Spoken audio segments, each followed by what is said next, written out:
Un short course aux airs de Bad Boy équipé d'une électronique Hobby-Wing qui arrache, voilà ce que propose l'importateur MHD Pro avec sa toute dernière production, l'Interceptor V8.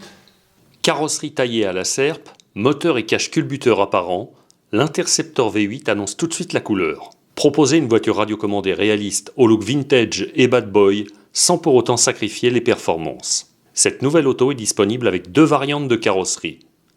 Tout de noir vêtu ou en version salie pour les amateurs du genre. Point commun à ces deux versions, le moteur apparent qui trône au milieu du capot avant et les deux rampes de phare à LED placées au-dessus du pare-brise. L'émetteur MHD 4C est très léger et ergonomique. Il faudra l'équiper de 4 piles ou de 4 accus. Son panneau de commande donne accès aux réglages essentiels, dont le dual rate de direction.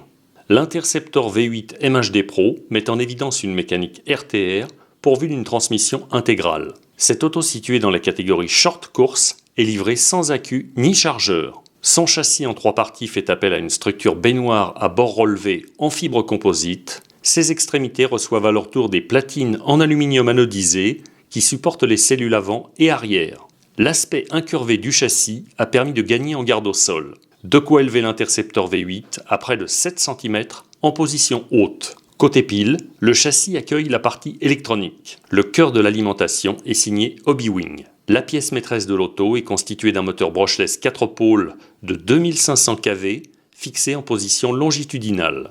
Celui-ci possède un corps strié, propice au refroidissement.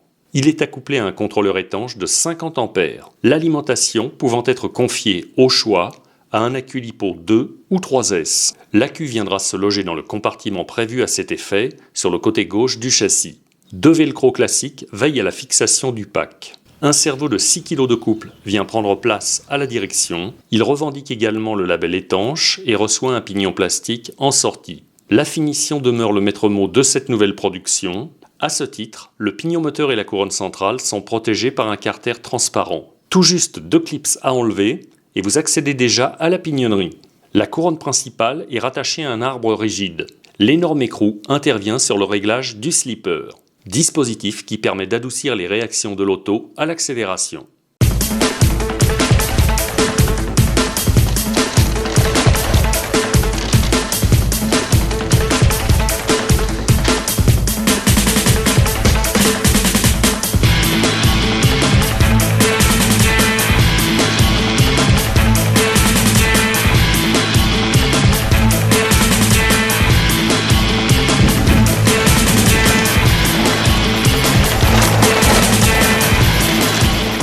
Toujours au centre, les essieux sont reliés par un long cardan en aluminium anodisé. On relève la présence d'un second carter de protection en lexan pour protéger le cardan des gravillons.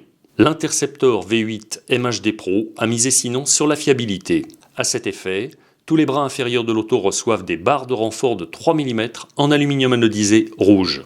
Le train avant affiche des voies larges et réglables. Il se dote d'une double triangulation munie de biellettes de pincement à pas inversés et de porte-fusées montées sur rotule. Ces porte-fusées autorisent un réglage de la largeur de voie. Qui plus est, les triangles supérieurs permettent de modifier l'angle de chasse de base en avançant ou en reculant la petite cale que l'on aperçoit devant les triangles. La suspension compose avec des amortisseurs à corps nylon à grand débattement. Le réglage de précontrainte des ressorts s'effectue via des cales enclictables de différentes épaisseurs. À l'avant, le support de suspension met à votre disposition 2 ancrages pour modifier l'inclinaison des amortisseurs. 2 fixations sont également d'actualité au bas des bras de suspension. L'engin bénéficie de triangulation renforcée, aussi bien sur la partie inférieure que supérieure. Enfin, la transmission s'accapare des quarts d'endroit à boule goupillée. Le train arrière gagne encore quelques millimètres en largeur. Il reprend les mêmes éléments de suspension qu'à l'avant, à la différence que les amortisseurs disposent cette fois d'un 3e ancrage supplémentaire pour faire varier leur inclinaison.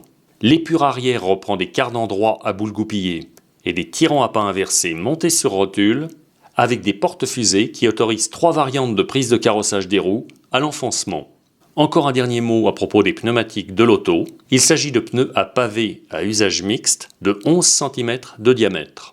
Ils sont plus larges à l'arrière et leur fixation a été confiée à des écrous Nilstop de 7 mm.